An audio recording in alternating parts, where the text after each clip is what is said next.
পবিত্র কোরআন শরীফে অন্তত ৪২ জায়গায় হযরত নূহ আলাইহিস সালামের আলোচনা এসেছে। আর হাজার হাজার বছর পর এখনো নূহ নবীর নৌকা নিয়ে কৌতূহলী মানুষ। সেই নৌকা কোথায়, কখন, কেন বানানো হয়েছিল তা জানতেই বেশি আগ্রহ মানুষের। সেই সময় মানব জাতিকে আল্লাহর আহ্বান জানিয়েছিলেন তিনি। বলেছিলেন, তোমরা শুধু এক আল্লাহর ইবাদত করো এবং আমার কথা মানো, আল্লাহ তোমাদের গুনাহ ক্ষমা করে দেবেন। এরপর আল্লাহ নূহ আলাইহিস সালামকে জানিয়ে দিলেন, তোমরা জাতির যে সব লোক ঈমান এনেছে তাদের ছাড়া অন্য কেউ আর ঈমান আনবে না। এ নিয়ে তুমি দুঃখ করো না, তুমি একটি নৌকা বানাও। হযরত নূহ আলাইহিস সালাম আল্লাহর আদেশ মেনে একটি বিরাট নৌকা বানাতে শুরু করেন। বিস্তারিত থাকছে প্রতিবেদনে।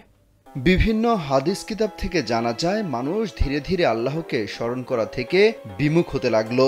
শয়তানের প্ররোচনায় তারা বেপরোয়া হয়ে উঠতে শুরু করলো। এক আল্লাহকে বাদ দিয়ে কল্পিত দেবদেবীর উপাসনা করতে লাগলো। আল্লাহ অপরিসীম দয়ালু, তাই তিনি মানব জাতির কল্যাণের জন্য হযরত নূহ আলাইহিস সালামকে নবী বানিয়ে পাঠান। জীবনকে উপভোগ করার সব আয়োজন নিয়ে একটি নিশ্চিন্ত কমিউনিটি লিভিং নিশ্চিত করছে রূপায়ণ সিটি উত্তরা। কিন্তু লোকেরা হযরত নূহ আলাইহিস সালামের কথায় কান দিলেন না। তবুও তিনি মনোবল না হারিয়ে সবাইকে বোঝাতে লাগলেন। বললেন, তোমাদের কি হলো যে তোমরা আল্লাহকেই মানছ না, অথচ তিনি তোমাদেরকে মাটি থেকে সৃষ্টি করেছেন এবং অবশেষে একদিন তোমরা এই মাটিতেই মিশে যাবে। কিয়ামতের দিন এই মাটি থেকেই তিনি পুনরায় তোমাদেরকে উঠাবেন।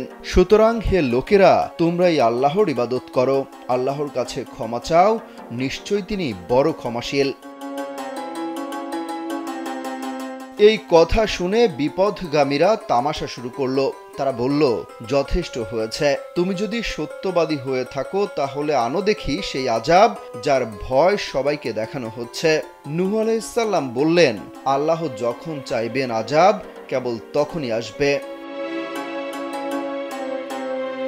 এরপর আল্লাহ বলেন, যেসব লোক ঈমান এনেছে তারা ছাড়া আর কেউ ঈমান আনবে না। এ সময় তাকে একটি নৌকা বানাতে বললেন। সেই নির্দেশ মেনে নূহ আলাইহিস সালাম বিশাল নৌকা বানানোর কাজ শুরু করলেন। ওইসব বিপদগামী লোকজন নৌকা বানাতো দেখে ঠাট্টা তামাশা করত। তিনি বলতেন, যখন আল্লাহর প্রতিশ্রুতি আযাব আসবে তখন টের পাবে। অবশেষে আল্লাহর প্রতিশ্রুতির আযাব শুরু হলো। আল্লাহ হযরত নূহ আলাইহিস সালামকে বললেন, সব প্রাণীকে নারী পুরুষ জোড়ায় জোড়ায় নৌকায় উঠিয়ে নিতে। 3 তলা নৌকাটি লম্বায় ছিল 1200 হাত আর পাশে ছিল 600 হাত। উচ্চতা ছিল 30 হাত। নিচ তলায় কীট পতঙ্গ জন্তু জানোয়ার, দোতলায় মানুষ আর তৃতীয় তলায় থাকবে পাখপাখালি। হযরত নূহ আলাইহিস সালাম নারী ও পুরুষ মিলিয়ে 80 জন মুমিন এবং পশু পাখি নিয়ে নৌকায় চড়ে বসেন।